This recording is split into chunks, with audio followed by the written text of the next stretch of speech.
And Mr. Carrey? And Mr. Carrey, sir, on the left. Jim, this way. Jim, you would.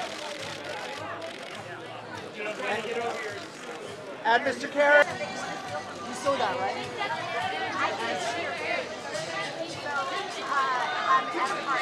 Jim! Ben's your answer. And Ben. And Ben, give me a wave. It's all happening right here, Ben. Big smile. And Ben, right? Over up. And Tika. And Tika, one more straight ahead for me. The Sumpter. Tika. Oh, Tika, beautiful as you walk, yeah. Tika, that smile. That smile, beautiful. It's Rockwell. And Natasha, look at the smile. And Lee right above her, right up here. Lee, right here. Sheila. Everyone look to the right. Beautiful shot. When you're right. Everyone look to the right, please. Straight ahead, everybody. Keep coming, guys. Lee, Tika, Jim, Ben, Natasha. And to the left, please. Jeff, can we get a couple of shots of you alone? Where's Wick? All right, now we're ready. Wick. Hey, Wick. Thank you, bro. Good time. I was creating some moments there. I know. Oh my God. Yes. And Jim, look up. Big smiles, everybody. James. Jeff, right here for me. Yeah, it has, it's like a convenient. And Jeff, that's Sorry. And Neal right up here. Mr. Schwartz, to your left, sir. And Tim, the handsome smile right up here. Mr. Miller, sir. One more. Tim, right here. Tim, look back and right. There you go. Yeah. Give me a wave. Grill, show us the grill. And right up top, straight ahead. Right up here, please. People walking behind you. Hang on, stay there. Looking right up. And Sebastian! Wiz, looking this way.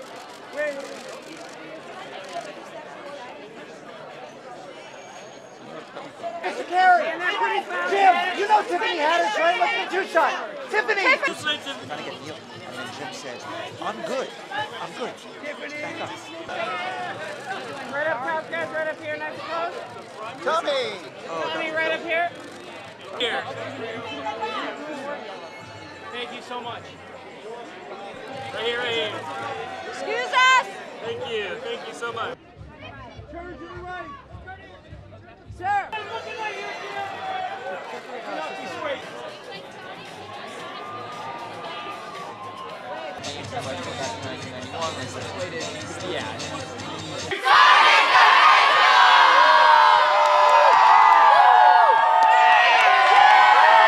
Brian, let's go get some more. Let's get some more for the people in the back. I'll see you guys in the back. Let's get to him, man. Let's go. You've been screaming. I got you. Loud and clear. Just hand them out, guys. Just hand them out. We're going to need y'all to earn this. Shout out to the homie. What's your name, bro? Hey, what is it? Jaden. Jaden, I'm going to give you this Sonic the Hedgehog.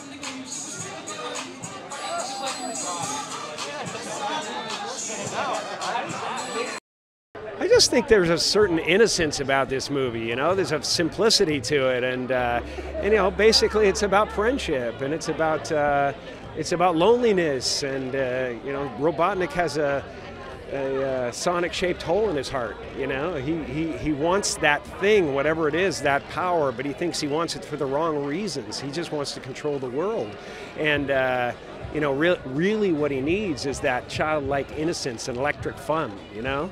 And he'll never have it. Tons of fun. Laughter on set all the time. It was just a lot of fun to do.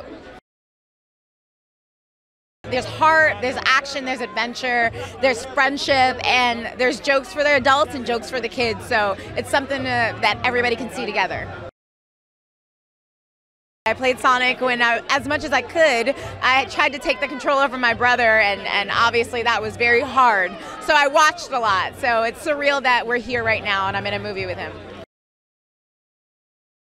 I think he's just a spunky teenager who kind of does his thing. He's funny, he's fast. I think kids like to go fast. Their brains work really quickly, and it's a great game. So I think that's what hits with a lot of people.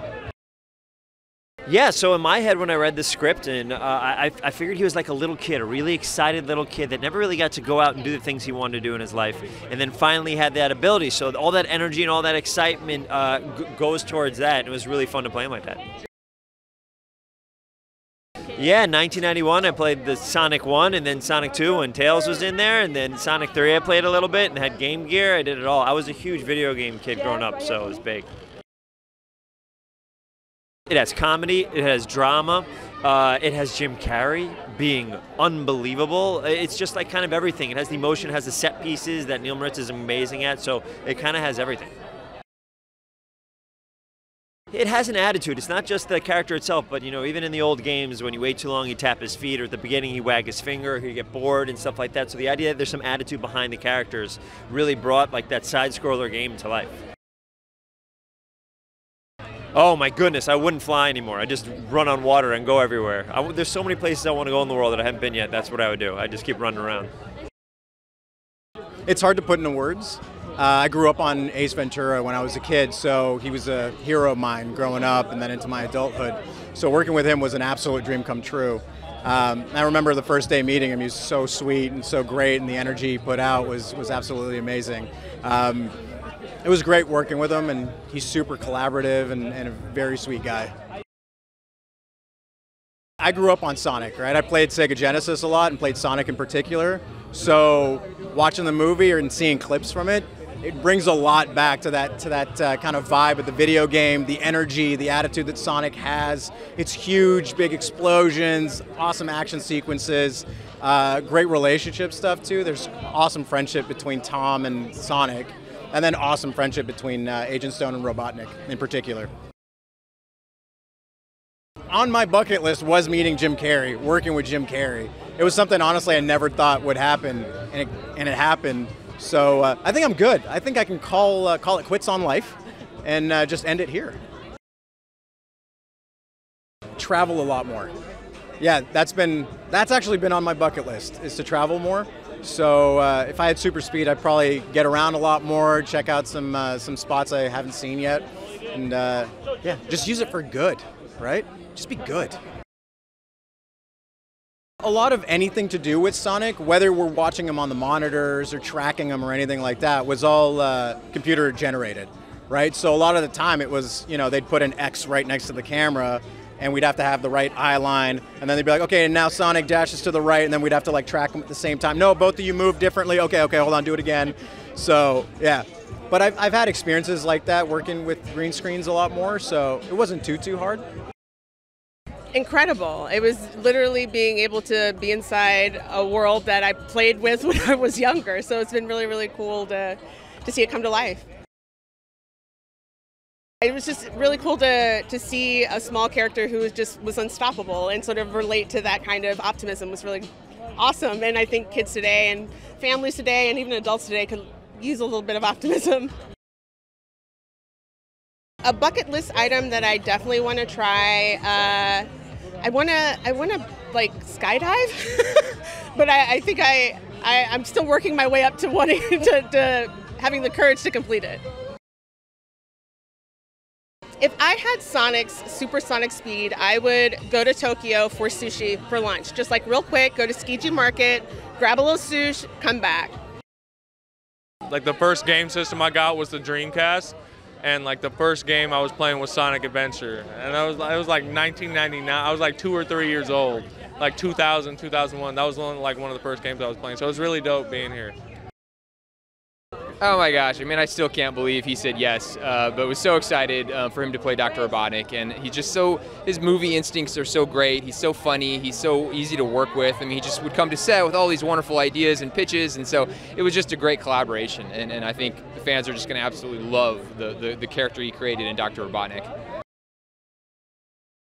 I would not feel comfortable doing this movie if I wasn't a huge fan of the game. So yeah, going back to '91 when that first game was released, I mean, Sonic was just almost instantly iconic. I mean, it just was no character like that in video games. There was no gameplay like that was that fast. And so yeah, it was really just kind of a dream come true to get to be handed the reins for the movie.